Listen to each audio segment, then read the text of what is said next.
और महात्मा हंसराज संकाय संवर्धन केंद्र हंसराज महाविद्यालय के सौजन्य से संयुक्त तत्वाधान में आयोजित 7 दिवसीय संकाय संवर्धन कार्यक्रम में आप सबका हार्दिक स्वागत, अभिनंदन। साथियों, कल हमारा उद्घाटन सत्र था और इस उद्घाटन सत्र में भी हमने एक चर्चा शुरू की जो 7 दिनों तक लगातार बनी रहेगी। हिंदी साहित्य, शोध और प्रविधियां एवं चुनौतियां। आज हमारी इस परिचर्चा में हम सब के बीच हमारी विशिष्ट वक्ता के रूप में प्रोफेसर सुधा सिंह जी मौजूद हैं। वो किसी परिचय की मोहताज नहीं, उनसे सदन का परिचय मैं करवाऊंगी। आप सबको, पहले सभी पैनलिस्ट को, सभी एफडीपी के प्रतिभागियों को मेरा नमस्कार। आज अपने इस एफडीपी के दूसरे दिवस में, इस सत्र में हम हिंदी साहित्य के पुनर्लेखन और शोध के समक्ष आई नई चुनौतियों पर भी बात करने जा रहे हैं। इस सत्र में हमारी विशेषज्ञ वक्ता हैं, जैसा मैंने आपको बताया, आदरणीय प्रोफेसर सुधा सिंह जी। इससे पहले मैं अपने विशिष्ट वक्ता का आप सबसे कोई औपचारिक परिचय करवाऊं, एक बीज के रूप में सदन के समक्ष एक विचार रखते हैं जिस पर आज का हमारा पूरा व्याख्यान इस सत्र का केंद्रित रहेगा। साथियों, हिंदी साहित्य के इतिहास के पुनर्लेखन की समस्याओं पर विचार करने से पूर्व उस समृद्ध परंपरा पर भी दृष्टिपात कर लेना बहुत जरूरी होगा जिसके आधार पर ही पुनर्लेखन पर और शोध पर पुनर्विचार संभव हुआ। साहित्य का इतिहास लिखने की परंपरा का सूत्रपात तब हुआ था जब जीवन के विविध क्षेत्रों में इतिहास निर्माण की ललक स्पष्ट दृष्टिगोचर हो रही थी। चाहे आचार्य रामचंद्र शुक्ल जी का इतिहास इस बात का साक्षी है। अपने युग के राष्ट्रीय आंदोलन के समानांतर ही उन्होंने हिंदी साहित्य के वैभव से पाठकों का परिचय कराया। शुक्ल जी ने तत्कालीन रचनात्मक साहित्य की ऐतिहासिक क्रांति व नवीन सृजनात्मक प्रवृत्तियों को भी सही परिप्रेक्ष्य में प्रस्तुत किया। यही कारण होगा मित्रों कि उनका प्रयास सही अर्थों में इतिहास बन गया। जिस देश में इतिहास लेखन के प्रति विशेष उत्साह दिखाई पड़ता है तो समझा जाना चाहिए कि उस देश में इतिहास के नवनिर्माण की ऐतिहासिक चेतना भी विद्यमान है। हिंदी साहित्य के इतिहास लेखन के संदर्भ में भी यह बात उतनी ही सच है, खरी है। जिन हिंदी के विद्वानों और साहित्यकारों की बात कर रही हूं मैं, अपने इस ऐतिहासिक दायित्व को पूरी निष्ठा से, पूरी ईमानदारी से वो निर्वाह करते रहे। आज भी साहित्य का नया इतिहास लिखने की दिशा में प्रयत्नशील भी हैं। यद्यपि डॉक्टर बच्चन सिंह जी ने कहा था अपनी कृति में, हिंदी साहित्य का दूसरा इतिहास जो उनकी कृति है उसमें उन्होंने स्वीकार किया कि आचार्य रामचंद्र शुक्ल के इतिहास को छोड़कर कोई दूसरा इतिहास नहीं लिखा जा सकता। तथापि यह उल्लेख्य है कि स्वतंत्रता के पश्चात साहित्य इतिहास लेखन के प्रति एक नई चेतना जागृत हुई। फलतः भारतीय और विशेषतः हिंदी साहित्य का इतिहास लेखन किस प्रकार किया जाए, इस पर लगातार बहस जारी है और आज भी रहेगी। इसमें कोई संदेह नहीं है कि आचार्य रामचंद्र शुक्ल और आचार्य हजारी प्रसाद द्विवेदी के पश्चात हिंदी साहित्य के इतिहास लेखन में उन्हीं विचार बिंदुओं पर बार बार आवृत्ति, जिसे हम कहते हैं, बार बार चर्चा हुई, बार बार बात हुई, जिसका उल्लेख स्थूल या सूक्ष्म रूप में रामचंद्र शुक्ल जी कर गए थे। हिंदी के नवीन इतिहास दर्शन और हिंदी साहित्य के ऐतिहासिक आख्यान को लेकर कई विद्वानों ने थोड़ी शिथिलता बरती और उस पर भी आज हम चर्चा करेंगे। अपने विशेषज्ञ वक्ता से जानेंगे कि साहित्य का इतिहास लेखन कई दृष्टियों से लगातार संपन्न समृद्ध होता रहा, जिसमें हिंदी में रचे जा रहे साहित्य के अंतर्गत तत्वों को उद्घाटित करना, ये सब मौजूद रहा लगातार। हम सब इसके साक्षी हैं। तो आइए हम अपने विशिष्ट अतिथि वक्ता प्रोफेसर सुधा सिंह जी से जाने कि हिंदी साहित्य के इतिहास लेखन या पुनर्लेखन और शोधकर्ताओं के बीच, जो आज भारी संख्या में यहाँ मौजूद हैं, इसके समक्ष कौन कौन सी नई चुनौतियां आकर खड़ी हैं या पसरी हैं और उनका क्या नया प्रारूप है या बनेगा, और हम समाधान की ओर भी थोड़ा सा बढ़ेंगे। तो आपके सदन की ओर से, जानकी देवी महाविद्यालय परिवार की ओर से, हंसराज कॉलेज के परिवार की ओर से स्वागत, अभिनंदन साथियों। मैं आपका एक औपचारिक परिचय प्रोफेसर सुधा सिंह जी से करवा देती हूँ।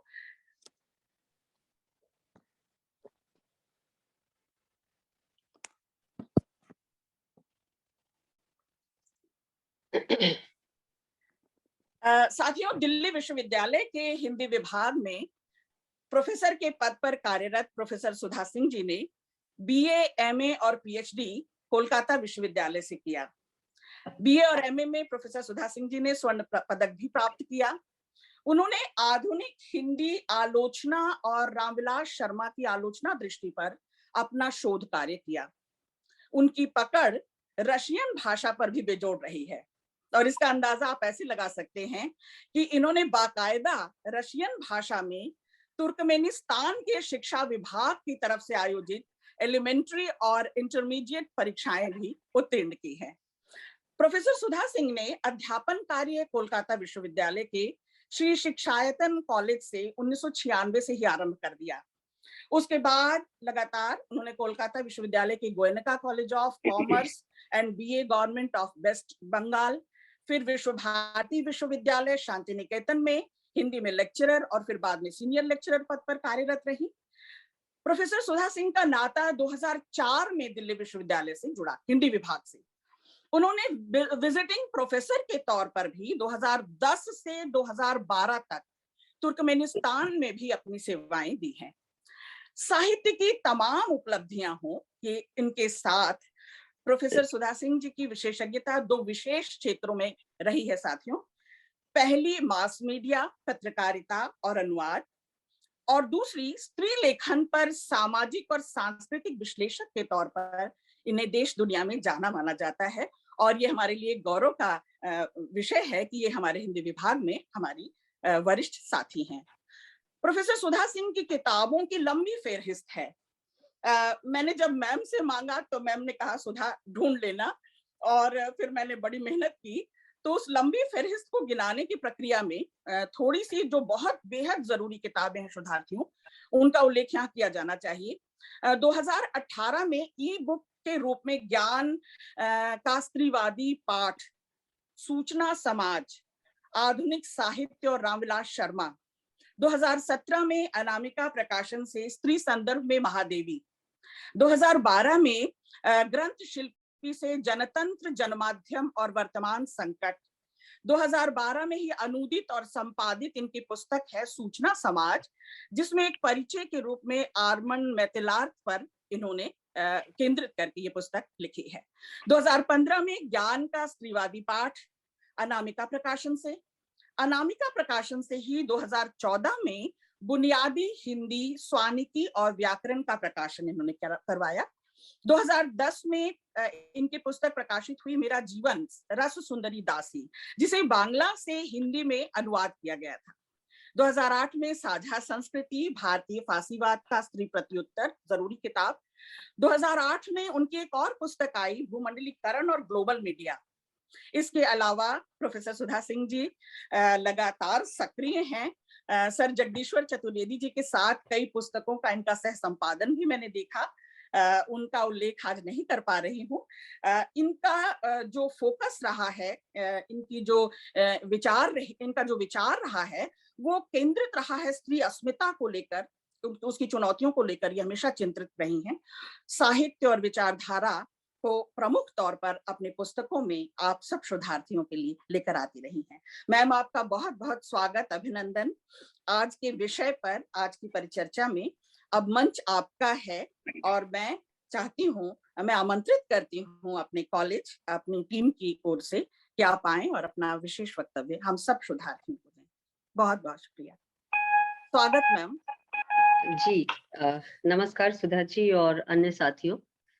बड़ी खुशी हुई आप सबके सामने एक बार पुनः उपस्थित होते हुए। और आज का जो विषय है, मुझे जो जानकी देवी मेमोरियल कॉलेज की तरफ से बताया गया, वो हिंदी साहित्य के इतिहास का पुनर्लेखन एवं शोध। ये विषय मुझे कहा गया कि आप इस पर बातचीत करें।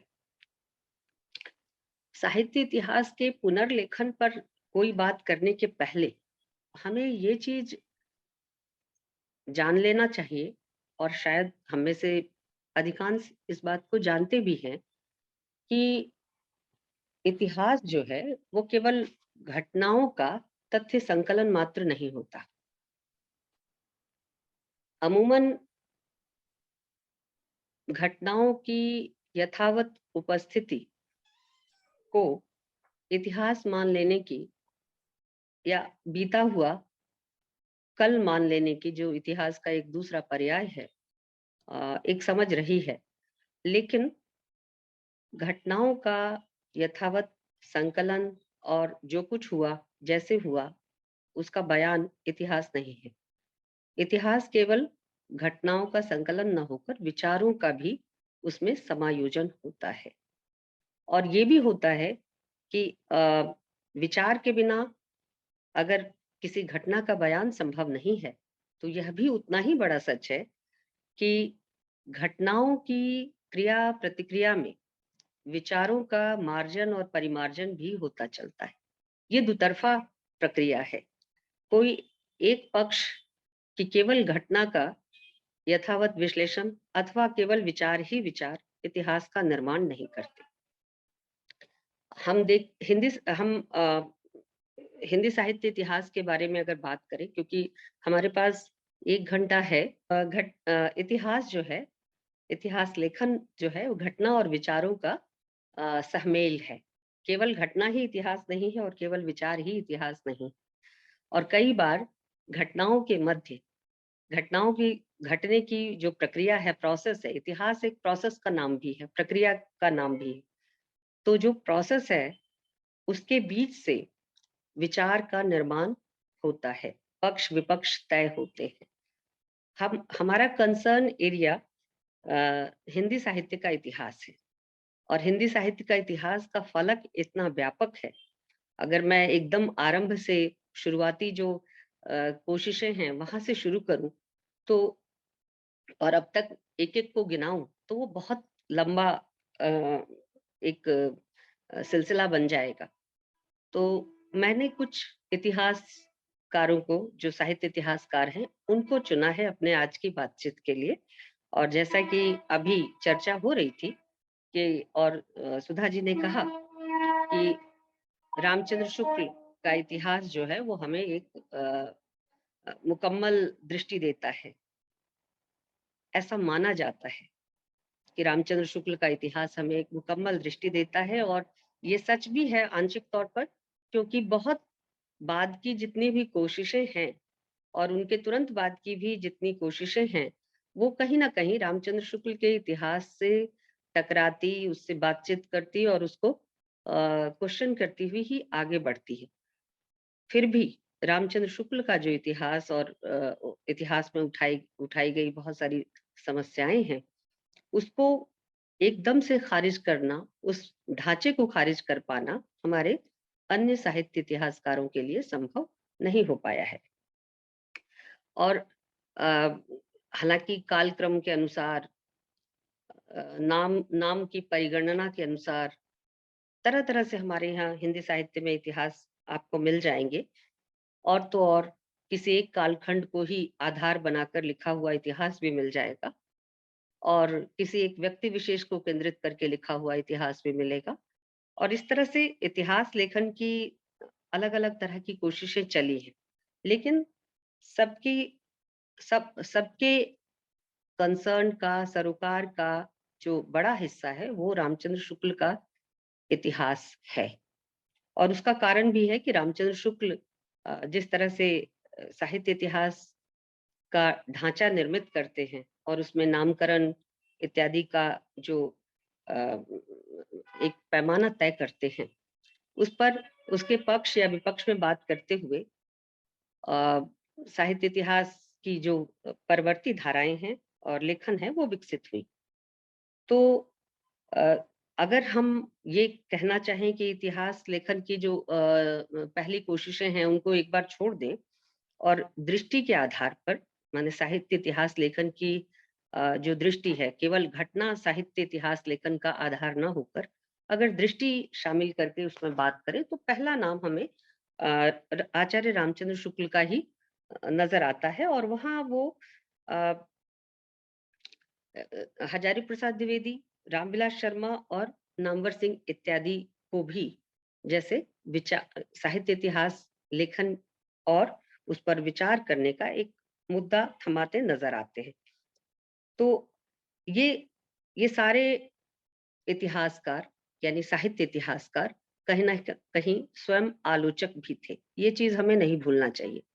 चाहे रामचंद्र शुक्ल हो, चाहे हजारी प्रसाद द्विवेदी हो, और रामविलास शर्मा या नामवर सिंह या राहुल सांकृत्यायन इत्यादि जितने भी हैं, ये स्वयं रचनाकार हैं, आलोचक हैं और इतिहास भी लिख रहे हैं। इतिहास लिखने का प्रयास भी इन्होंने किया है। तो अ, ये एक तथ्य है कि साहित्य इतिहास की जो आधुनिक बहसें हैं, उनको इन्होंने अपने इतिहास के लेखन में भी और आलोचना में भी दोनों तरह से उठाया है। ये इतिहासकार भी हैं, आलोचक भी हैं। और कई बार ऐसा हुआ कि आलोचना इन्होंने पहले लिखी और वो चीज इनके इतिहास लेखन में बाद में आई। तो और रचनाएं आई इनकी, और फिर उससे एक इतिहास लेखन की दृष्टि निर्मित हुई। जैसे राहुल सांकृत्यायन की वोल्गा से गंगा कई सारी जो इतिहास का इतिहास लेखन के और इतिहास की समझ के कई सारे नए रास्तों को खोलता है। हालांकि वो इतिहास नहीं है, वो रचना है। तो ये चीज हमें ध्यान रखनी चाहिए।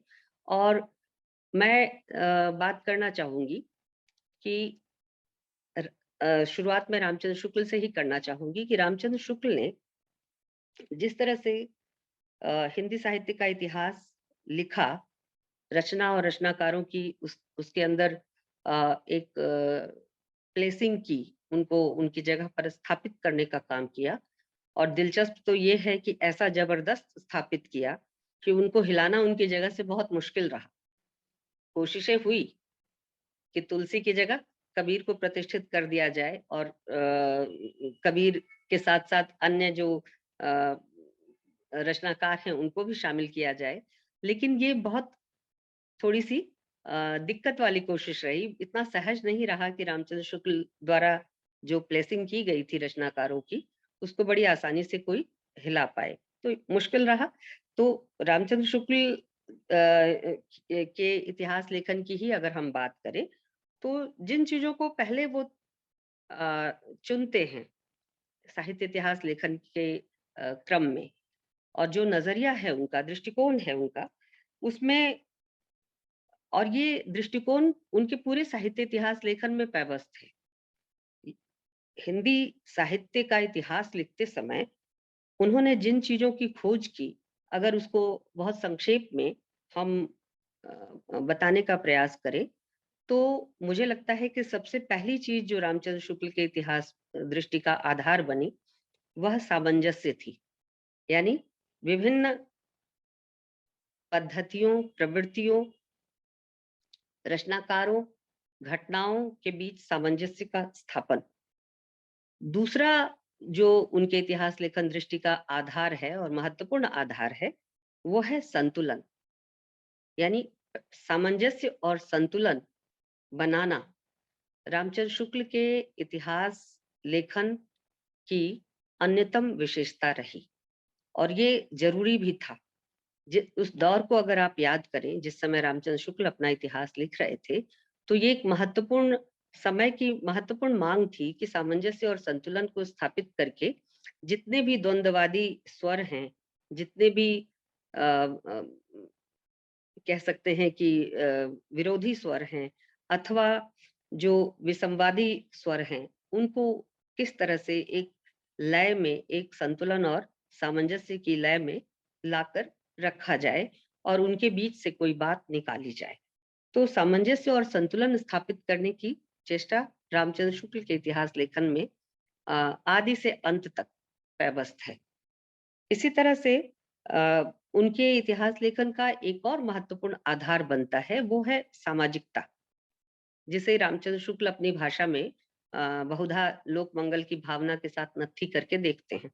कि जो लोकमंगल की भावना और कुछ नहीं, सामाजिकता की स्थापना ही है, बृहत्तर हितों की स्थापना ही है, वैयक्तिकता के जगह पर सामाजिकता की स्थापना है। ध्यान रखिएगा कि इस क्राइटेरिया का भी, इस कसौटी का भी अपना महत्व है। आधुनिक काल और आधुनिक कालीन जो अ, साहित्य इतिहास लेखन की दृष्टि है, आधुनिक काल की पहचान जिस विचारधारा से, जिस आइडिया से बनती है, वो वैयक्तिकता के का विचार है, यानी इंडिविजुअलिटी का विचार है। आधुनिक काल की पहचान में से एक महत्वपूर्ण पहचान वैयक्तिकता का उभार है, लेकिन रामचंद्र शुक्ल वैयक्तिकता की जगह पर सामाजिकता को तरजीह देते हैं अपने साहित्य इतिहास लेखन में। और ऐसा देने के पीछे कारण क्या है, उसकी चर्चा हम आगे करेंगे। अ, उसका मुझे लगता है यही, चलिए मैं यही बात करती हूँ इस चीज की, कि ऐसा करने के पीछे वैयक्तिकता की जगह आधुनिकता की पहचान वैयक्तिकता से बनती है, लेकिन वैयक्तिकता पर सामाजिकता को तरजीह देने के पीछे रामचंद्र शुक्ल के सामने राष्ट्रीय स्वाधीनता संग्राम का पूरा परिप्रेक्ष्य था। औपनिवेशिक भारत में राष्ट्रीय स्वाधीनता आंदोलन एक बहुत बड़ी परिघटना थी, जो उससे गुजरकर ही अ, किसी भी तरह का इतिहास, चाहे वो समाज का हो, साहित्य का हो, व्यक्ति का हो, या किसी अनुशासन का हो, किसी भी तरह का इतिहास लिखा जा सकता था। तो यह जो अ, सामाजिकता का आग्रह है रामचंद्र शुक्ल के साहित्य इतिहास लेखन में, उसका आधार और उसकी पृष्ठभूमि औपनिवेशिक भारत में राष्ट्रीय स्वाधीनता संग्राम तैयार कर रहा था। और आखिरी जो क्राइटेरिया कसौटी रामचंद्र शुक्ल ने अपने काल विभाजन और नामकरण के लिए रखी थी, और साहित्य इतिहास का बुनियादी आधार जिसे बनाया था, वह था विचारधारा। और विचारधारा के पक्ष में रामचंद्र शुक्ल खड़े दिखाई देते हैं। आप देखिएगा कि रामचंद्र शुक्ल के इतिहास लेखन में जहाँ रचनाकारों के स्थानीयता की बात है, उनके गांव, उनके परिवार, उनका अन्य सामाजिक संबंध इत्यादि को बताने की जो कोशिश है, उसके साथ-साथ वह किस तरह के लेखन में विश्वास करते थे, उनके लेखन का बुनियादी आइडिया, विचारधारा क्या है, उसको बताने में भी रामचंद्र शुक्ल की खासी दिलचस्पी है। और इसके अलावा रामचंद्र शुक्ल ने, ये हम सब जानते हैं कि रामचंद्र शुक्ल ने काल विभाजन और नामकरण के लिए कुछ कसौटियां तय की, और वो महत्वपूर्ण कसौटी दो ही थी। उसमें एक कसौटी थी कि प्रवृत्ति की प्रमुखता और ग्रंथों की प्रचुरता। ये दो महत्वपूर्ण कसौटी रामचंद्र शुक्ल ने साहित्य इतिहास लेखन में किसी काल खंड को पहचानने के लिए, जैसे व्यक्ति को पहचानने के लिए नाम की जरूरत होती है, ठीक वैसे ही किसी कालखंड को पहचानने के लिए उसे किस नाम से पहचाने और किस किन किन स्वरूपों में पहचाने, इसको जानने के लिए रामचंद्र शुक्ल ने दो कसौटियां तय की। एक तो प्रवृत्ति की प्रमुखता, यानी कौन सी प्रवृत्ति, कौन सी विशेषता, कौन सी विचार का लेखन, किस विचार का लेखन उस समय और समाज में मिल रहा है, और दूसरा कि कितनी किताबें उस समय उस तरह की, एक ही तरह की, जिसके आधार पर नामकरण किया जा सके, मिल रही हैं। और उन्होंने एक तीसरा क्राइटेरिया जो इसके लिए तय किया, वह था शिक्षित जनता की चित्तवृत्ति। शिक्षित जनता की चित्तवृत्ति के प्रति इतने आग्रहशील थे रामचंद्र शुक्ल कि उन्होंने अपने हिंदी साहित्य के इतिहास में आरंभ में ही स्पष्ट किया कि जबकि प्रत्येक देश का साहित्य वहां की जनता की चित्तवृत्ति का संचित प्रतिबिंब होता है, तब यह निश्चित है कि जनता की चित्तवृत्ति में परिवर्तन के साथ साथ साहित्य में भी परिवर्तन आता है।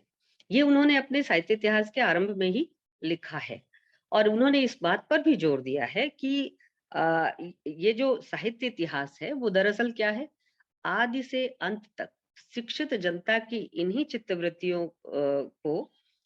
चित्तवृत्तियों का साहित्य परंपरा के साथ सामंजस्य दिखाना साहित्य का इतिहास कहलाता है। ये उनकी डेफिनेशन है साहित्य के इतिहास की।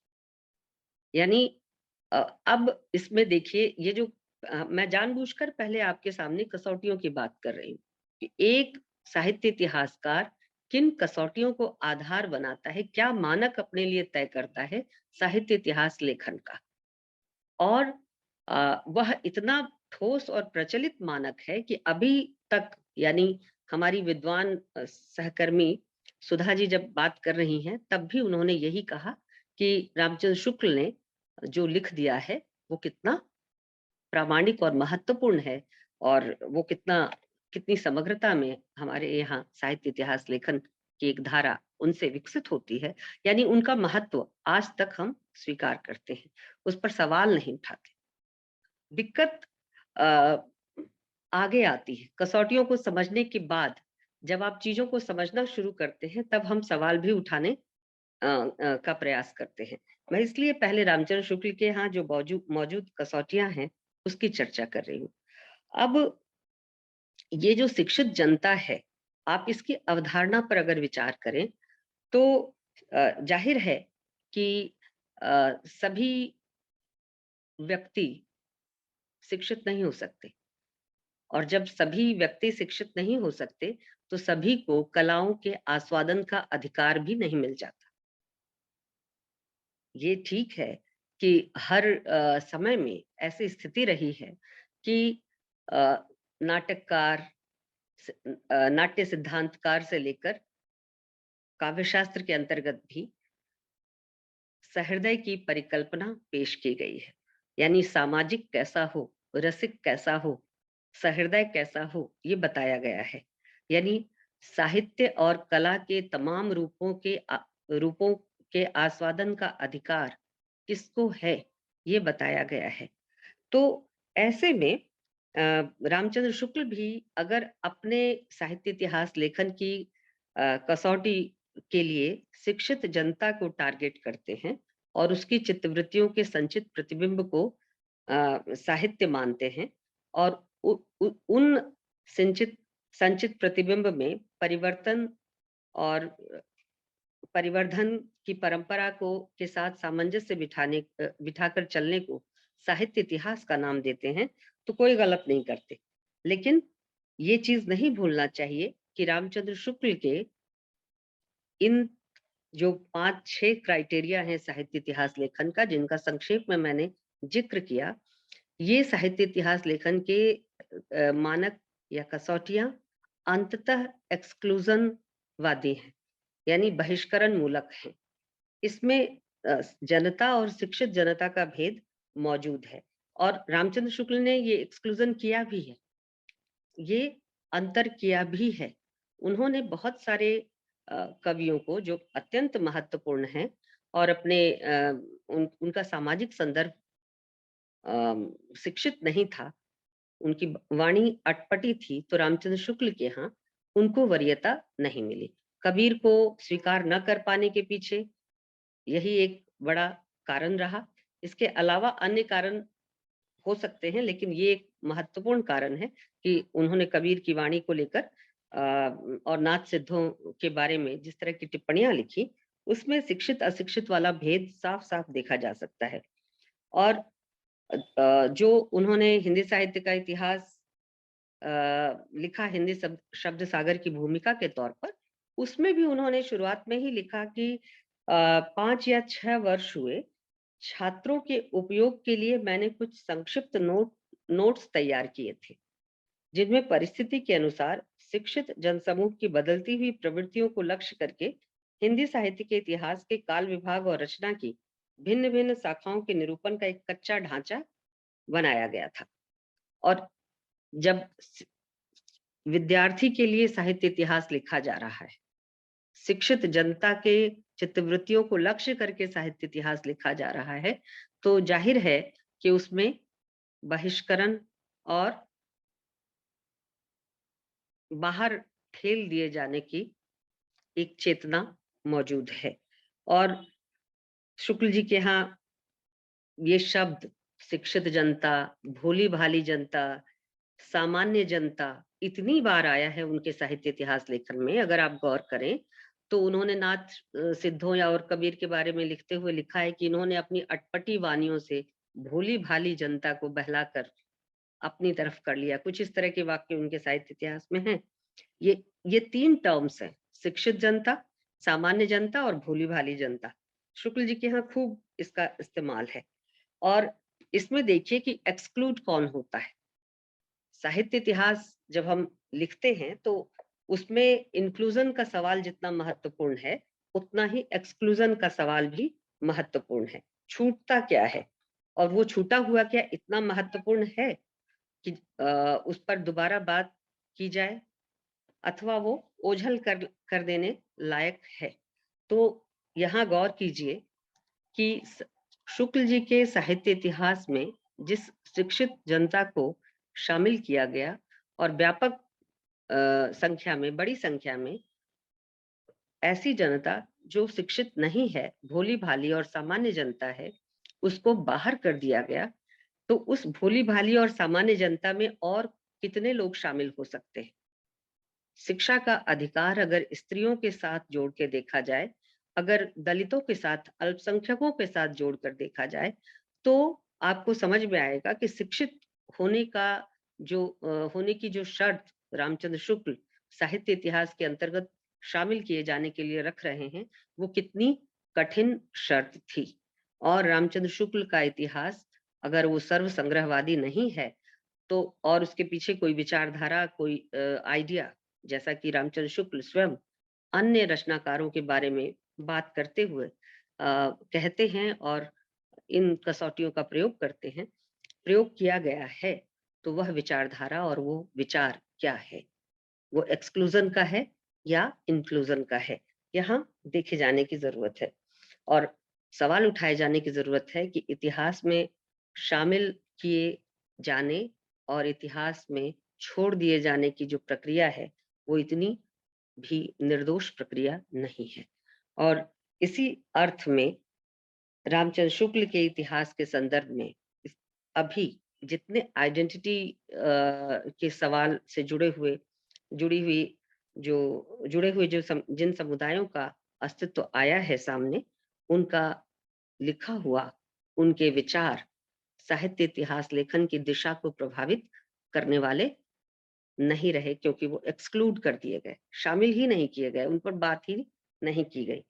और इस तरह से शिक्षित जनता में साहित्य मर्मज्ञता और साहित्य सृजन इत्यादि के लिए जो सुविधाएं शिक्षित जनता को सहज ही उपलब्ध हो सकती है, आप उन सुविधाओं को भी देखेंगे कि स्त्रियों, दलितों, अल्पसंख्यकों और जो धार्मिक या अन्य तरह के अल्पसंख्यक लोग हैं, भाषाई अल्पसंख्यक लोग हैं और आर्थिक तौर पर पिछड़े हुए लोग हैं, उनके लिए सहज ही उपलब्ध करना संभव नहीं था। लेखन के लिए जिस जिस तरह की सुविधा और जिस तरह की परिस्थितियों और माहौल की ज़रूरत होती है, वो आसान नहीं था और इसमें ज़ाहिर है कि सिर्फ़ शिक्षित जनता और उनसे जुड़ी हुई चीज़ें ही शामिल हो पाईं। इसी तरह से रामचंद्र शुक्ल के इतिहास में हम सहज ही देखते हैं कि बहिष्कार का हाइपोथेसिस अपने आप शामिल हो जाता है, जब वो शिक्षित जनता की कसौटी रख देते हैं। थोड़ा-सा और आगे चलकर अगर हम देखें, तो उन्होंने जो समस्याएँ स्थिर की, साहित्य इतिहास की समस्याएँ क्या थी? और जो समस्याएँ स्थिर की, उनमें एक बार फिर से स्त्री को, दलित को, अल्पसंख्यक को और अन्य तरह के जो अ, कमज़ोर समुदाय हैं, उनको अनुपस्थित बनाया। और जो साहित्य इतिहास की महत्वपूर्ण समस्या है, जो रामचंद्र शुक्ल से लेकर रामविलास शर्मा तक चली आती है। रामविलास शर्मा भी भारतीय साहित्य इतिहास की समस्याएँ जो पुस्तक लिखते हैं, उसमें भी काल विभाजन और नामकरण की समस्या बहुत बड़ी समस्या ठहरती है।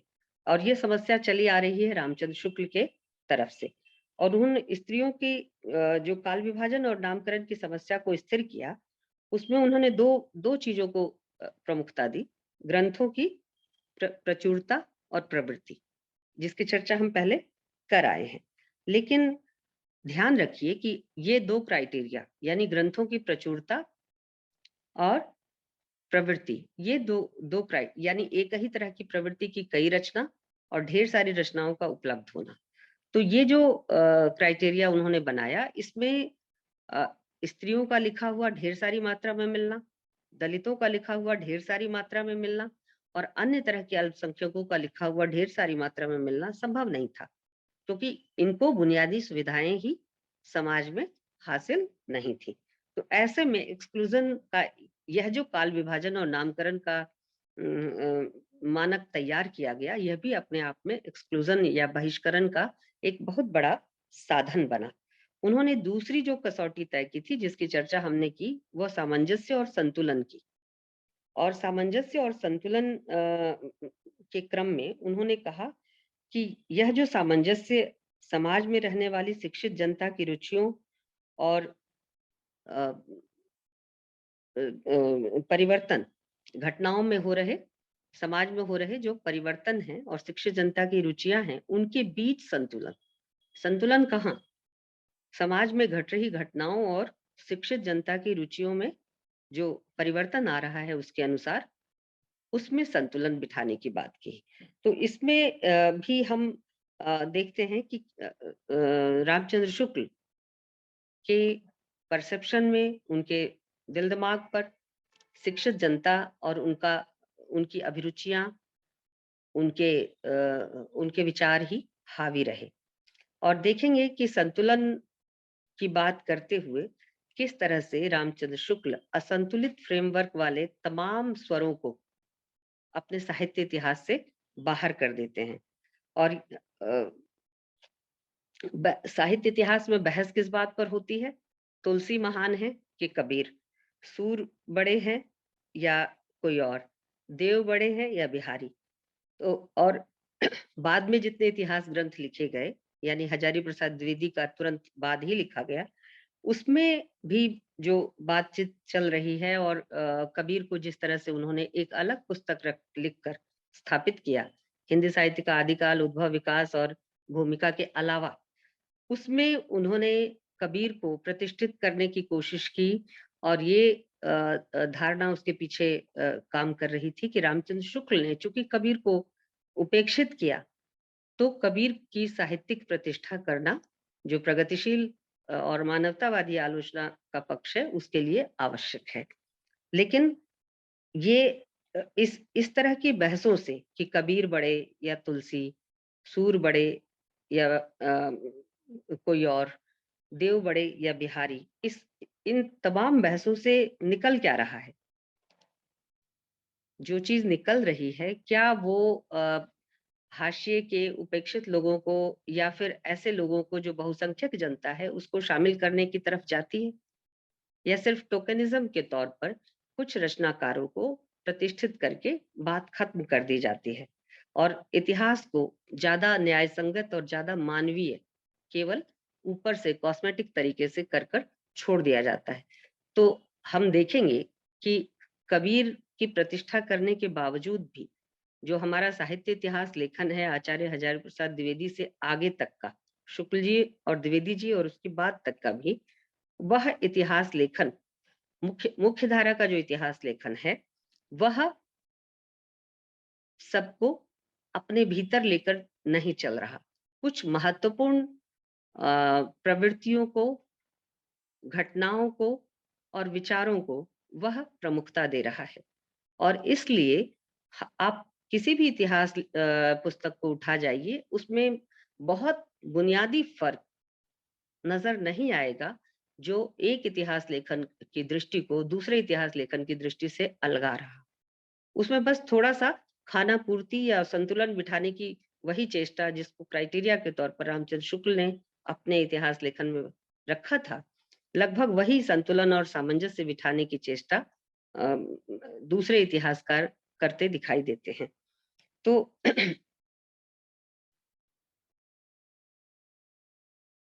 इस सामंजस्य और संतुलन की कसौटी का एक और उदाहरण मैं देना चाहूंगी कि ये होता है कि समय, परिस्थिति और विभिन्न तरह के आंदोलनों के दबाव के तहत नई मांग, नई आवाजें, नए तबकों के हक की बातें उभर कर आती हैं और ऐसा भी होता है कि साहित्य इतिहास का जो लेखक है, रचनाकार है, इतिहासकार है, वह उसके दबाव में अपने साहित्य इतिहास में संशोधन, परिवर्धन करता है। रामचंद्र शुक्ल ने जिस तरह से साहित्य इतिहास लिखा था, उसमें कई कई संशोधन और परिवर्धन किए थे। बहुत बार संशोधित हुआ वह साहित्य इतिहास। लेकिन और एक उदाहरण तो मैं छायावाद का देना चाहूंगी कि रामचंद्र शुक्ल ने छायावाद संबंधी जो अपनी धारणा थी, उसको किस तरह से परिवर्तित किया।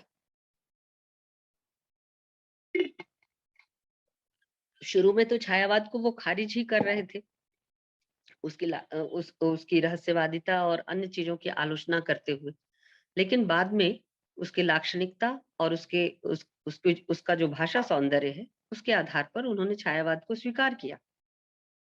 और यही नहीं, पंत पर, महादेवी पर और अन्य रचनाकारों पर भी उन्होंने, यहाँ तक कि प्रसाद के काव्य संग्रह आंसू पर उन्होंने बड़ी खराब टिप्पणी लिखी थी, उसको उन्होंने संशोधित करके ठीक से अपने इतिहास में पुनः उसकी प्लेसिंग की। तो इतिहास, जो साहित्यिक आंदोलन है, साहित्यिक प्रवृत्तियां हैं, उनका दबाव साहित्य इतिहास पर पड़ता है और वो चीजें वहां बदलती हैं। इतिहासकार अगर उस दबाव को महसूस करे तो चीजें बदलती हैं। लेकिन अगर इतिहासकार वहां भी अपनी चयन मूलक दृष्टि का ही उपयोग करेगा और वही दृष्टि प्रधान दृष्टि बनी रहेगी, तो दिक्कत होती है कि इतिहासकार वहां भी कुछ चीजों का दबाव अपने ऊपर महसूस करता है और बहुत सारी चीजों का दबाव अपने ऊपर महसूस नहीं करता। जैसे जिस समय रामचंद्र शुक्ल साहित्य इतिहास लिख रहे थे और उसमें संशोधन परिवर्धन कर रहे थे, उस समय महिलाओं का लिखा हुआ प्रचुर मात्रा में सामने आ चुका था। अगर प्रचुरता को ही साहित्य इतिहास लेखन की कसौटी रामचंद्र शुक्ल ने स्वीकार की थी, तो कोई वजह नहीं थी कि महिलाओं के लेखन की उपस्थिति होने के बावजूद महिला लेखन का कोई नोटिस उनके साहित्य इतिहास लेखन में नहीं लिया जाता किसी भी कालखंड में। यहाँ तक कि छोटी गद्य हिंदी के अन्य गद्य रूप करके उन्होंने एक 2-4 पन्ने की एक टिप्पणी लिखी है, उसमें भी उन्होंने केवल एक लाइन में महिला लेखन को निपटा दिया है। जबकि गद्य के आविर्भाव के साथ, आधुनिक हिंदी गद्य, खड़ी बोली हिंदी गद्य के आविर्भाव के साथ बड़ी मात्रा में महिलाओं ने लेखन की दुनिया में कदम रखा था। ये गद्य के अपने जेनर को आप कह सकते हैं कि उसका एक जनतांत्रिक जो फॉर्मेट है गद्य का, उसके कारण संभव हुआ, छापे की मशीन के कारण संभव हुआ। और जो चेतना का परिवर्तन था, जिसमें भागीदारी, बराबरी का बोध था, इसकी वजह से पैदा हुआ, या फिर स्त्री शिक्षा की वजह से पैदा हुआ। जो ये तमाम कारण मिलकर एक परिवेश तैयार कर रहे थे जिसमें महिलाएं बड़े पैमाने पर लिख रही थी। और कई साहित्य के विधाएं तो ऐसी थीं जिनकी शुरुआत ही महिलाओं के द्वारा हुई थी। फिर भी रामचंद्र शुक्ल ने कुछ एक का नोटिस लेते हुए भी बहुतों को अनदेखा किया। मसलन जब आधुनिक हिंदी कहानी के आरंभ की बात होती है, पहली कहानी कौन की बहस होती है, तो आप देखिए कि वहां पर 4-5 कहानियां शामिल की जाती है। स्वयं रामचंद्र शुक्ल की एक कहानी है 11 वर्ष का समय, वह भी उसमें शामिल है। और राजेंद्र बाला घोष या बंग महिला की कहानी भी उसमें शामिल है, दुलाई वाली। और तो और बंग महिला और रामचंद्र शुक्ल के बहुत मतलब परिचय के संबंध थे। दोनों का आपस में विचार विनिमय हुआ करता था। और बंग महिला की रचनावली कुसुम संग्रह की भूमिका रामचंद्र शुक्ल ने लिखी थी, उसे प्रकाशित करवाने में मदद की थी। लेकिन साहित्य इतिहास लेखन की जब बात आती है, रचनाओं की उपलब्धता और प्रचुरता और प्रवृत्ति, एक तरह की प्रवृत्ति का प्राधान्य, ये जो कसौटी उन्होंने तय की थी, इस पर महिला लेखन को वो कहीं जगह नहीं देते, जबकि इस कसौटी को महिला लेखन पूरा कर रहा होता है।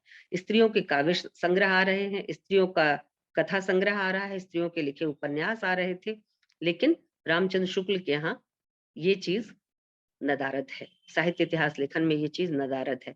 और एक बार रामचंद्र शुक्ल के यहाँ नदारद है, मतलब बाद में भी नदारद है। हजारी प्रसाद द्विवेदी ने भी हिंदी की कहानी लेखिकाएं या गद्य लेखिकाएं करके एक छोटा सा बस चलताऊ टिप्पणी मात्र उनके साहित्य इतिहास लेखन में मिलता है। और अलग से विस्तार से कोई ऐसा नोटिस हिंदी साहित्य के इतिहास में प्रवृत्ति की प्रधानता और ग्रंथों की प्रचुरता के बावजूद नहीं लिया जाता।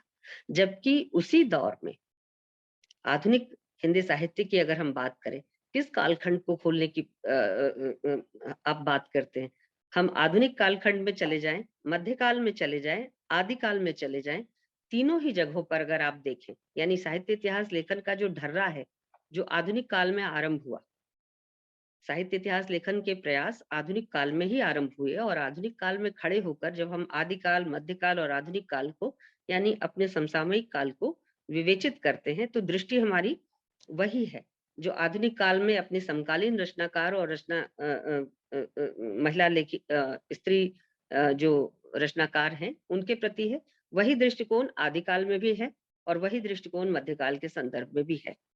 मध्यकाल का सारा तामझाम, मैं अभी मध्यकाल पर नहीं, आधुनिक काल पर ही कुछ बातें आपके साथ शेयर करना चाहती हूँ कि आधुनिक काल में अगर सिर्फ एक क्राइटेरिया उठा लें कि ग्रंथों की प्रचुरता और प्रवृत्ति का प्राधान्य, तो इस क्राइटेरिया के स्वीकार करने के बावजूद रामचंद्र शुक्ल साहित्य इतिहास में मौजूद बहुत बड़ा लेखन जो महिलाओं का था उसकी उपेक्षा करते हैं, उसे शामिल नहीं करते। जबकि उनके समय में स्वयं वो और अन्य बड़े बड़े नाम महिलाओं के लिखे पर टिप्पणियां कर रहे थे। महिलाओं का लिखा पत्र पत्रिकाओं में छप रहा था। महिलाएं एक नहीं, लगभग सभी गद्य पद्य विधाओं में सक्रिय थी। बावजूद इसके महिलाओं की कविता पुस्तक प्रकाशित हो रही थी, उनके कहानी संग्रह प्रकाशित हो रहे थे, उनके निबंध संग्रह प्रकाशित हो रहे थे, उनके नाटक और अन्य चीजें प्रकाशित हो रही थी। उनकी भूमिकाएं, किसी की भूमिका अज्ञेय लिख रहे हैं, किसी की भूमिका प्रेमचंद लिख रहे हैं, किसी की भूमिका स्वयं रामचंद्र शुक्ल लिख रहे हैं, लेकिन बावजूद इसके शिवपूजन सहाय लिख रहे हैं, लेकिन बावजूद इसके उन ग्रंथों का उल्लेख हिंदी साहित्य के इतिहास के न तो शुक्ल जी के इतिहास में है, न द्विवेदी जी के इतिहास में है, न रामविलास शर्मा के यहाँ है, न नामवर जी के यहाँ। ये नोटिस नहीं लिया जाता। लिखा हुआ है फिर भी नोटिस नहीं लिया जाता। क्या रामचंद्र शुक्ल का वो ढांचा जो नामकरण और काल विभाजन का ढांचा है, वो इससे प्रश्नांकित होता है कि नहीं होता? हमें इतिहास लेखन पर अगर बात करनी है तो उन कसौटियों को भी एक बार पुनः कसना होगा कि उन कसौटियों को क्या ठीक ठीक निरपेक्ष और तटस्थ वैज्ञानिक चेतना से युक्त सभी पर लागू किया गया है, या चुनिंदा तरीके से उन कसौटियों को अपनी सुविधा के लिए, अपने विचारों को विचारों के पृष्ठपेषण के लिए लागू किया गया है। तो ये चीज हम यहाँ रामचंद्र शुक्ल से लेकर बाद तक देखते हैं। इसी तरह से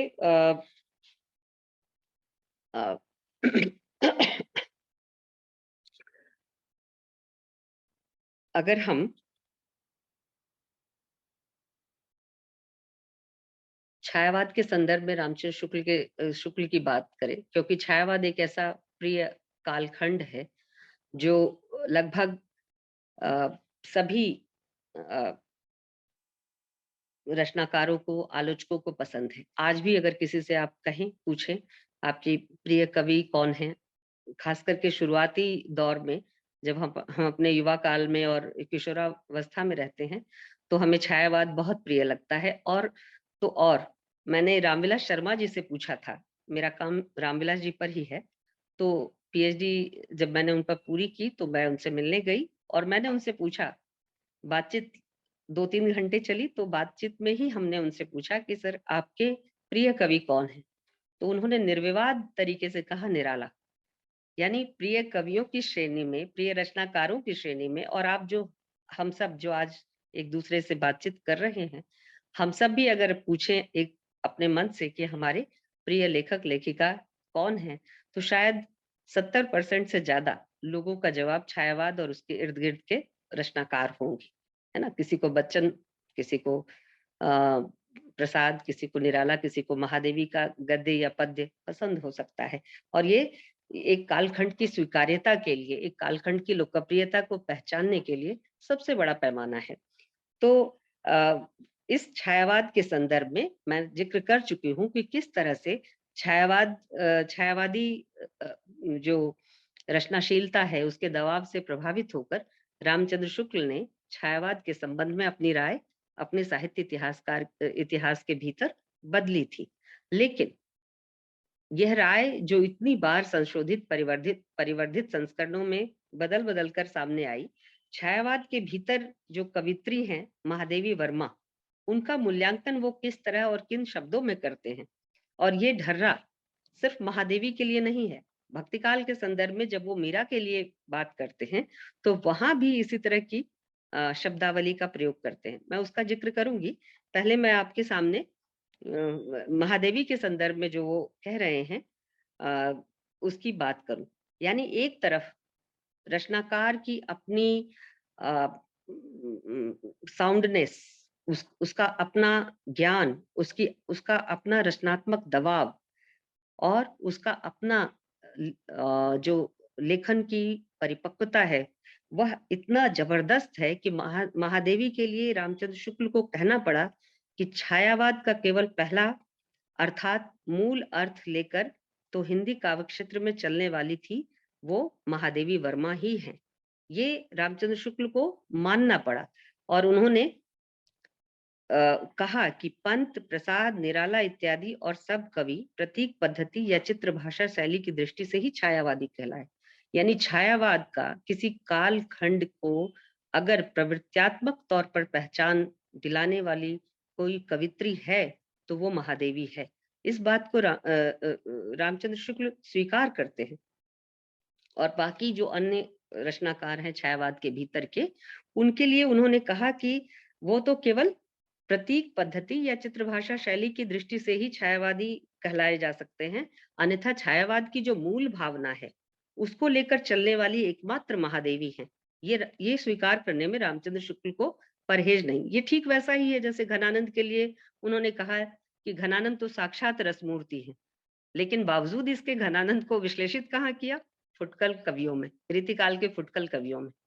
तो ये रामचंद्र शुक्ल को, उनकी दृष्टि को, उनकी काव्य और साहित्य मर्मज्ञता को पहचानने में कोई संकट नहीं है कि जिस कवि या जिस रचनाकार की वो बात कर रहे हैं उसकी ताकत कहाँ है। लेकिन सवाल है कि साहित्य इतिहास क्या इतना ऑब्जेक्टिव होता है? साहित्य इतिहास भी सब्जेक्टिव होता है। साहित्य इतिहास में भी इतिहासकार का अपना चयन होता है, उसकी पसंद नापसंद होती है। और यही चीज रामचंद्र शुक्ल ने जगह जगह पर साहित्य इतिहास में रचनाकारों पर, उनकी रचनाओं पर लिखते समय प्रदर्शित की। और बाद में ये चीजें रूढ़ हो गई, इसको सवाल के दायरे में लाया ही नहीं गया। कबीर की उपेक्षा पर द्विवेदी जी का ध्यान जाता है, लेकिन कबीर की जो समकालीन अन्य महिला रचनाकार थीं, निर्गुण धारा के अंतर्गत बहुत सारी महिला कवित्रियां थी, उमा, झीमाचारणी, पार्वती, और अब तो कुछ एक के छिटपुट चीजें मिलती भी है। उनकी चर्चा तक नहीं हुई और इस पर कोई विवाद भी बाद में नहीं आया, ना तो प्रमुखता से किसी ने इस बात को उठाने की कोशिश की, क्यों जरूरत ही नहीं समझी उन चीजों पर बात करने की। तो यहाँ रामचंद्र शुक्ल कहते हैं, जब महादेवी पर ही बातचीत करते हैं, तो देखिए छायावाद पर जब इतिहास लिखा जाता है, छायावाद का इतिहास लिखा जाता है हिंदी साहित्य के इतिहास के अंतर्गत, तो रामचंद्र शुक्ल प्रसाद, पंत, निराला के व्यक्तित्व और कृतित्व का वर्णन लगभग 15 पन्नों में करते हैं और सबसे अंत में महादेवी का संदर्भ आता है एक पैराग्राफ में। और जिस तरह की भाषा का इस्तेमाल किया है महादेवी के बारे में लिखते हुए, उसमें उपेक्षा, ठंडापन और हेय दृष्टि शामिल है। मैं वो कोटेशन आपके सामने रखना चाहूंगी। छायावादी, ये कोटेशन है इन्वर्टेड कॉमास में, छायावादी कहे जाने वाले कवियों में महादेवी जी ही रहस्यवाद के भीतर रही हैं। रामचंद्र शुक्ल को छायावाद की जो मूल चेतना है और छायावाद की जो मूल विशेषता है रहस्यवाद, रहस्य का आवरण, उसको पहचानने में उसकी अ, उसको उसकी लानत मलामत करने में भी कोई तकलीफ नहीं हुई, कोई गफलत नहीं हुई। उन्होंने ठीक पहचाना कि छायावाद के अंतर्गत रहस्यवाद या मिस्टिसिज्म जो है वो कितना घातक है। लेकिन वही मिस्टिसिज्म छायावाद की पहचान भी है। छायावाद को अगर अन्य कालखंड से कोई चीज अलग करती है तो वो रहस्यवादी चेतना ही है, जो और उसका उत्स वो बंगाल और पश्चिम से जोड़ देते हैं। लेकिन बाद में रविन्द्रनाथ और दूसरे लोगों ने जिस तरह से कबीर के रहस्यवाद पर बात करते हुए और वेदांतियों के रहस्यवाद पर बात करते हुए उसकी भारतीयता सिद्ध की, वो अलग बहस का विषय है। लेकिन रामचंद्र शुक्ल छायावाद की पहचान जिस चीज से बनती हुई मानते हैं, उसके लिए वो एक ही रचनाकार को आइडेंटिफाई करते हैं और वो है महादेवी। और महादेवी के लिए उन्होंने कहा कि छायावादी कहे जाने वाले कवियों में महादेवी जी ही रहस्यवाद के भीतर रही हैं। ठीक है। और इस रहस्यवाद के साथ उनका ट्रीटमेंट क्या है, किसी से छुपा नहीं है। उस अज्ञात प्रियतम के लिए वेदना ही इनके हृदय का भाव केंद्र है, जिससे अनेक प्रकार की भावनाएं छूट छूट कर झलक मारती रहती है। वेदना से इन्होंने अपना स्वाभाविक प्रेम व्यक्त किया है, उसी के साथ वे रहना चाहती हैं। उसके आगे मिलन सुख को भी वे कुछ नहीं गिनती। वे कहती हैं कि मिलन का मत नाम ले, मैं विरह में चिर हूं। इस वेदना को लेकर उन्होंने हृदय की ऐसी अनुभूतियां सामने रखी हैं जो लोकोत्तर ही हैं।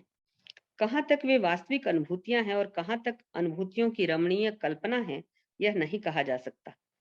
पीड़ा का चस्का इतना है कि, और आगे बहुत कुछ लिखते हैं, पीड़ा का चस्का इतना है कि अब तक जो भाषा, अगर इसको भाषिक दृष्टि से विवेचित किया जाए तो रामचंद्र शुक्ल का जो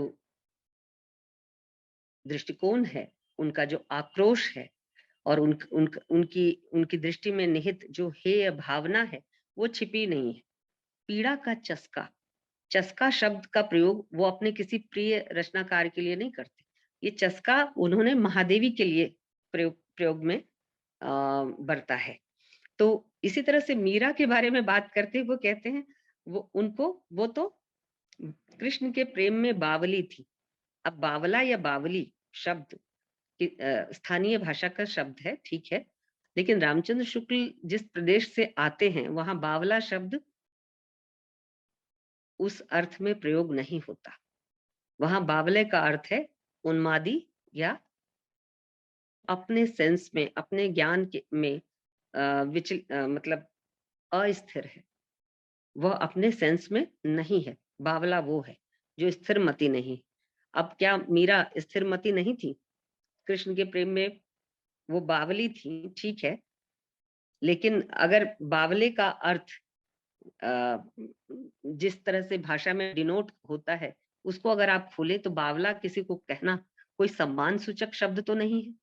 पीड़ा का इनको चस्का था, वेदना में ही रहना चाहती थी, ये कहना कोई सम्मान सूचक शब्द तो नहीं है। चस्का किसको होता है? चस्का शब्द कहाँ इस्तेमाल करते हैं?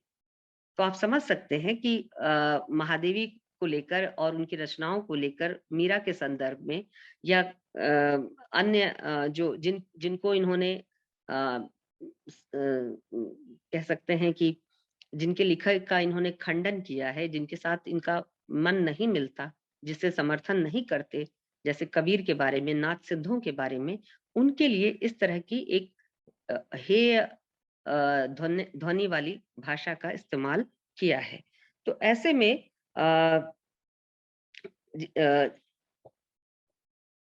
सामंजस्य और समरसता या संतुलन, इसी तरह से लोक मंगल और सामाजिकता, इन तमाम जो कसौटियां उन्होंने और बनाई, इसमें लोक मंगल और सामाजिकता की जो कसौटी है, आप उसको भी जरा सा परखने की कोशिश कीजिए कि सामाजिक स्पेस अगर सामाजिकता की हम बात करें तो सामाजिक स्पेस स्त्रियों के लिए कितना है, वंचितों के लिए कितना है, ऐसे लोगों के लिए जो वर्चस्व की वर्चस्व मूलक संबंध है उसमें नीचे ठहरते हैं, उनके लिए सामाजिक स्पेस कितना है, तो आपको समझ में आ जाएगा कि सामाजिकता और ये जो सामंजस्य है, ये किस चीज से बनाने की बात की जा रही है।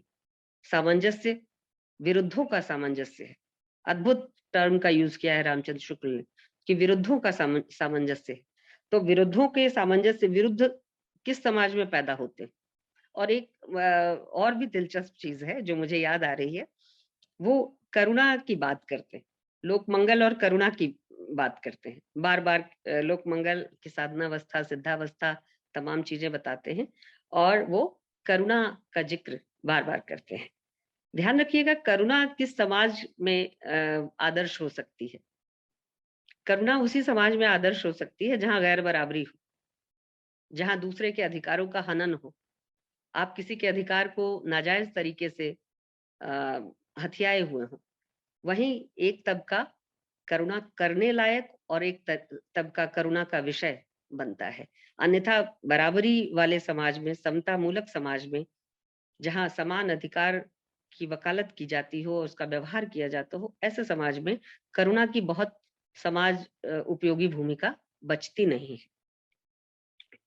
तो ये जो साहित्यिक कसौटियां हैं इतिहास लेखन की, ये बड़े कह सकते हैं कि एकांगी और सबसे महत्वपूर्ण चीज कि पितृसत्तात्मक दृष्टिकोण से निर्मित है, जिसमें पितृसत्तात्मक दृष्टिकोण का अर्थ ये है कि पैट्रियार्कल आउटलुक, पैट्रियार्कल आउटलुक केवल स्त्रियों के लिए नहीं, स्त्रियों के अलावा जितने भी वंचित और हाशिए के लोग हैं उनके लिए भी पैट्रियार्कल आउटलुक, जिसमें एक भावना संरक्षणवादी होती है, यानी हम आपके हित को आपसे बेहतर जानते हैं, तो हमें आपकी दशा को देखकर करुणा आती है। मसलन भिखारी कविता निराला की, और भक्ति काल में तो राम से करुणा की गुहार ही की जाती है, सारे कवि करते हैं। केवल राम से ही क्यों, अपने अपने अपने इष्ट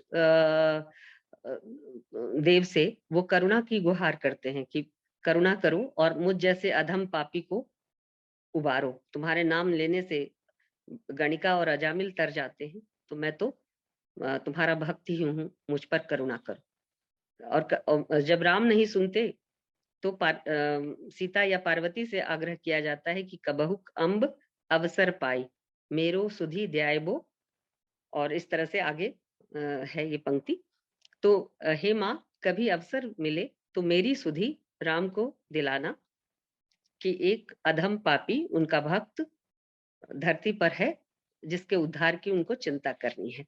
तो करुणा और भक्ति के अंतर्गत करुणा का स्वीकार पूरा भक्ति काल करता है, और उसमें रामचंद्र शुक्ल को वो करुणा पसंद भी है। वो करुणा उनको आधुनिक काल तक उस करुणा और उस करुणा के भाव को व्याख्यायित करते हैं। लेकिन यहाँ ठहर के जरा सा सोचिए कि जो भक्ति की टर्मिनोलॉजी है, यानी मैं भक्ति काल में अभी शिफ्ट कर रही हूँ चूंकि बात चल पड़ी है, तो जो भक्ति की टर्मिनोलॉजी है, भक्ति का जो पद है, पदबंध है जिसमें भक्ति की कविता की विवेचना की गई है, उसमें आत्मा, परमात्मा, माया, मिथ्या और भी न जाने कितनी चीजें हैं, जो संसार है ना। और उसमें जो धारणा है वो ये है कि परमात्मा जो है वो परम सत्य है और आत्मा उस परम सत्य से बिछड़ गई है और उसी का अंश है। परमात्मा आनंद स्वरूप है, वो सच्चित आनंद है, और आत्मा भी सच्चित आनंद है, उसी का अंश है, लेकिन उससे बिछड़ गई है। और उस आनंद को खोकर जो परमात्मा के साथ सम्मिलन में उसके पास मौजूद था, उस आनंद को खोकर वो दुख में है, कष्ट में है। और उस दुख और कष्ट का निवारण तभी संभव है जब वह पुनः उस परमात्मा को प्राप्त कर ले। और भक्ति काल का सारा, चाहे वो ज्ञान मार्गी हो, सूफी मार्गी हो, या प्रेम मार्गी हो, है ना, ये सारा का सारा साहित्य फिर उसी दिशा में रपटने लगता है। लेकिन अगर आप भक्ति काल की पैमाइश को यहाँ से न देखकर आप खुद से ही सवाल पूछिए और एक बार मीरा की कविता के संदर्भ में पूछिए, तो आप पाएंगे कि मीरा की कविता के यहाँ मायावाद की तो चर्चा नहीं है। वो तो नहीं कह रही कि जगत मिथ्या ब्रह्म सत्य, वो तो कह रही है कि सास ननद ने इतना सताया है मुझे कि उनके सताने के बावजूद मैं अपनी टेक नहीं छोड़ रही। और उनकी कविताओं में जीवन का जो सामाजिक संबंध है, समाज के जो संबंध है, उनके जीवन के जो दुख दर्द हैं, वो बड़े प्रखरता के साथ आए। और वहां मायावाद का जिक्र न्यूनतम है, बल्कि न के बराबर है। तो अगर हम इस मायावादी जो व्याख्या है, जिसमें माया, विद्या माया और अविद्या माया, और अंततः जो विद्या माया है वह सत माया है और अविद्या माया तम माया है, कुमार्ग पर ले जाने वाली माया है। और अविद्या माया से मुक्त होकर हम विद्या माया की तरफ जाएंगे तो परमात्मा मिलेंगे। और अविद्या माया जो है वो संसार में बांधे रखती है और विद्या माया मुक्त करती है। इस तरह की जो दार्शनिक व्याख्याएं हैं, ये अपने सिर के बल खड़ी दिखाई देंगी अगर हम मीरा को भक्ति काल की विवेचना का आधार बनाएं। लेकिन मीरा के लिए तो हमारा हिंदी साहित्य इतिहासकार कह देता है कि वो बावली है। उसकी तो बात का मतलब ही क्या है, क्योंकि वो बावली है, दीवानी है कृष्ण के प्रेम में। तो दीवाने और बावले की बात का एक तरफ तो देखो, मीरा खुद कह रही है कि हेरी हेरी मैं तो दर्द दीवानी, वो दर्द दीवानी कहती है।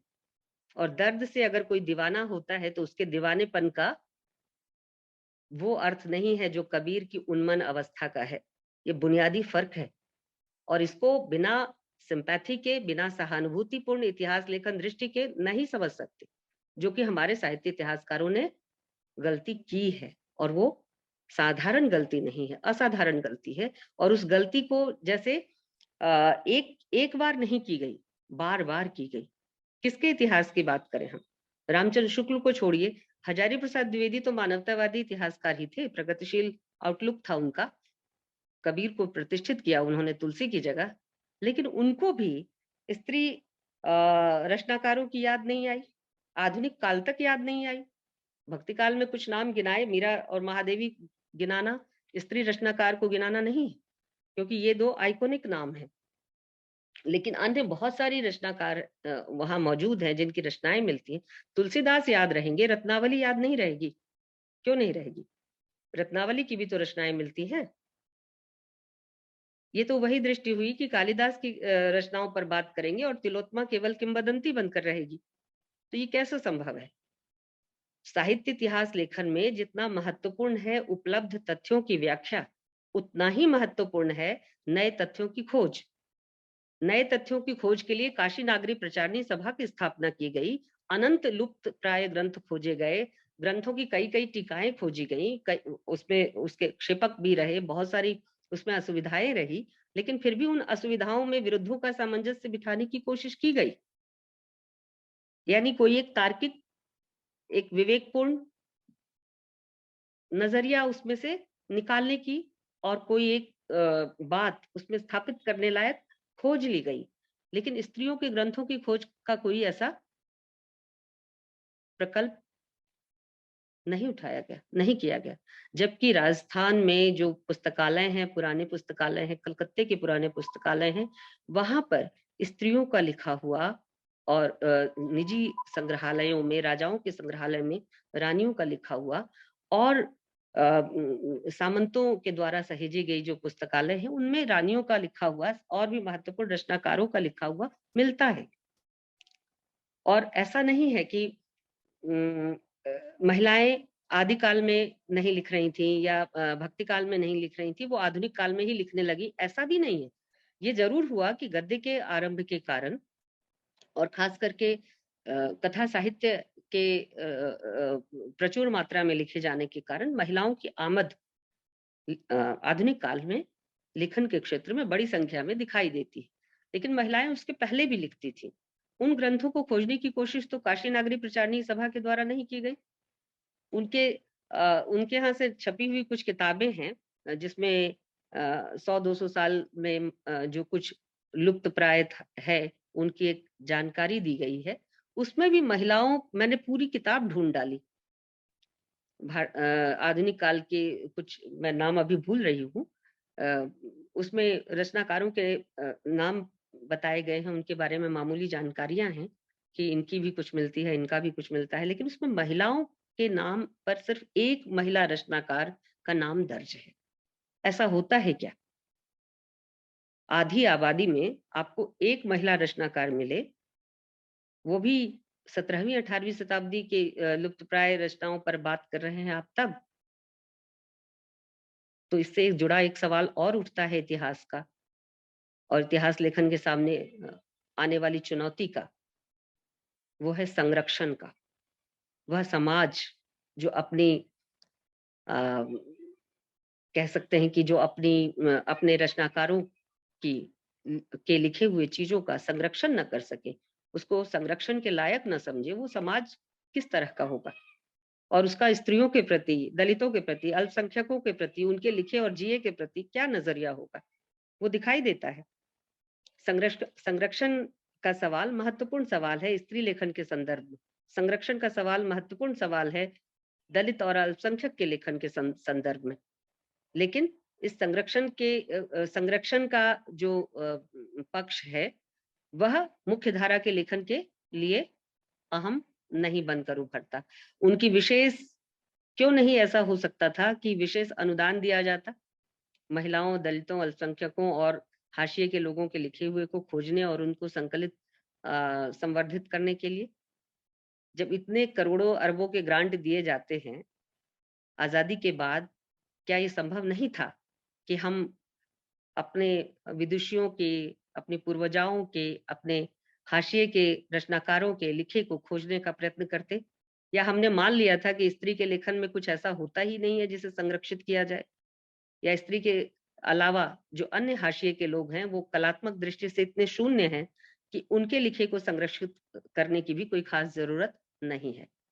लेकिन मौखिक परंपरा में वो चीजें मिल जाती हैं, थोड़ी बहुत मिल जाती हैं, लेकिन मुश्किल क्या है कि उनको लेकर भी जो सांस्कृतिक तौर पर संरक्षण का प्रयास किया जाना चाहिए, वो मौजूद नहीं है। मैं आखिरी एक बात जो दिशा के तरफ संकेत करता है, वो कहने को बहुत सारी बातें हैं, मैंने बहुत सारी चीजें कहना चाहा था, जितना कह पाई हूँ क्योंकि आपके समय की भी सीमा है। मैं आखिरी एक चीज कहना चाहती हूँ कि अभी अगर हम इतिहास लिखना चाहें तो हमें क्या करना चाहिए? अगर हम अभी के संदर्भ में बात करें तो हमें इतिहास लेखन के लिए दो दृष्टियां पकड़ के रखनी चाहिए। ये हमें बहुत मदद करेंगी, नई चीजों को समझने में मदद करेंगी, इतिहास के उन विलुप्त जगहों को, खाली और रिक्त स्थानों को भरने में मदद करेंगी जो दो कड़ियों के बीच गायब हैं। अमीर खुसरो के बाद हिंदी का कोई लेखक नहीं है। 12वीं शताब्दी में अमीर खुसरो, और उसके बाद पूरा एक शून्य, और फिर खड़ी बोली हिंदी 19वीं शताब्दी में 1873 में नई चाल में ढली। ये क्या तर्क हुआ? और इस तर्क को हम क्यों मानते चले आ रहे हैं? क्यों नहीं हमारे मन में सवाल उठता? तो मैं दो दृष्टियों की चर्चा करके, चूंकि आप सब प्रबुद्ध हैं, इसमें ऐसा बहुत सारी ऐसी चीजें होंगी जिससे आप सहमत असहमत होंगे, लेकिन मैं दो दृष्टियों की बात करना चाहूंगी जो हमारे अभी के समय में अगर कोई इतिहास लिखता है, शोध करता है, तो उसके लिए बहुत अहम है, बहुत जरूरी है। वो दो दृष्टियां हैं, सांस्कृतिक अध्ययन दृष्टि और स्त्रीवादी अध्ययन दृष्टि। सांस्कृतिक अध्ययन दृष्टि के जरिए आप उन तमाम भेदों को पहचान सकते हैं, उन तमाम प्रतिनिधित्व के सवालों को ठीक ठीक रेखांकित कर सकते हैं जिनका प्रतिनिधित्व मुख्य धारा के इतिहास लेखन में है ही नहीं, या है तो बस टोकन के तौर पर। और स्त्रीवादी अध्ययन दृष्टि आपको उस सहानुभूति, संतुलन की जगह सहानुभूति और सहिष्णुता के औजार से लैस करेगी, जिससे आप सिर्फ अपने प्रिय विषय के लिए ही नहीं, बल्कि अपने से इतर अन्य विषयों के प्रति भी सहनशील बन सके, जो कि मुख्य धारा के इतिहास लेखन में गायब है। आज के लिए इतना ही। ऐसा समाहार करते हुए आज के व्याख्यान से जो हम समृद्ध हुए, हम सभी शिक्षकगण भी और हमारे शोधार्थी भी, क्राइसिस ऑफ आइडेंटिटी, मैम आपके व्याख्यान का ये सबसे बड़ा मुद्दा रहा और वाकई आज तक हम जूझ रहे हैं। स्वानुभूति की तो कौन बात करे, सहानुभूति पर भी हमें नहीं बख्शा गया और हम सहानुभूति चाहती नहीं है। तो ये जो बहिष्करण की चेतना थी, लगता तो यही है कि बड़ी सोची समझी प्रक्रिया थी और ये पुरुष के दबदबे को, वर्चस्व की जो राजनीति आज तक पसरी है, सब पूरे पर्यावरण में जो पसरी है, वो आज तक जो कायम रही, यही वजह है कि साहित्य लेखन में लगातार रामचंद्र शुक्ल, हजारी प्रसाद द्विवेदी और बाद के इतिहासकारों को लगातार रेखांकित और चिन्हित किया गया और उन्हीं की आवृत्ति होती रही। तो ये क्यों ऐसा हुआ कि स्त्रियों के लेखन को उपेक्षित रखा गया, सोच समझ कर रखा गया, या क्यों ऐसा हुआ कि ये जो ढांचा है, इतने सारे प्रश्न, आज हम कितने सारे प्रश्नों से जूझ रहे हैं और पुनर्लेखन की समस्या पर, चुनौतियों पर बात कर रहे हैं, तो ये अब तक अनदेखा क्यों रहा? इस अस्तित्ववादी समय में, जिस समय आइडेंटिटी की बात हम सब लगातार कर रहे हैं और इस क्राइसिस से गुजर रहे हैं, तो ये जो वर्चस्व, ये जो बपौती रही है पुरुष सत्तात्मक समाज की, ये आज तक कायम रही है। वो इतिहास लेखन हो, वो इतिहास का पुनर्लेखन हो, या जो भी अवसरों की और चुनौतियों की बात की जाए, इस समस्या से आज तक हम रूबरू हो रहे हैं। ये दरअसल हर युग का इतिहास, मैम आप भी स्वीकार करेंगी, कि असंतोष और अस्वीकृति का दस्तावेजीकरण होता है निश्चित तौर पे। और उस असंतोष और अस्वीकृति को इन लोगों ने कुछ इस तरह से केंद्रित कर दिया कि जो हाशिए पर लोग थे, जो मुखर नहीं हो सकते थे, प्रायः ये कहकर हमें निपटा दिया जाता है कि बेजुबानों को मुखर हम करेंगे। तो हम स्त्रियां बेजुबान नहीं हैं, हम मुखर हैं, हमारे पास अपनी जुबान है, लेकिन उसको कभी भी केंद्र में नहीं लाया गया, चिन्हित नहीं किया गया। ये सवाल आज तक कायम है और हमारे आजा, जिनको आज याद कर रहे हैं, रामचंद्र शुक्ल हो या तमाम इतिहासकार आलोचक हो, ये गलती कर गए हैं और ये दोषपूर्ण जो प्रक्रिया रही है, इसको आज तक हमारी पीढ़ी और हमारे बाद की पीढ़ी ढो रही होगी। तो इस पुनर्लेखन में हमें इस ओर भी सचेत रहने की जरूरत है और आपके व्याख्यान में मुझे ये क्राइसिस ऑफ आइडेंटिटी बहुत ही प्रबल रूप में, बहुत ही भावोत्तेजक व्याख्यान रहा मैम। निश्चित तौर पे हम सब लाभान्वित हुए।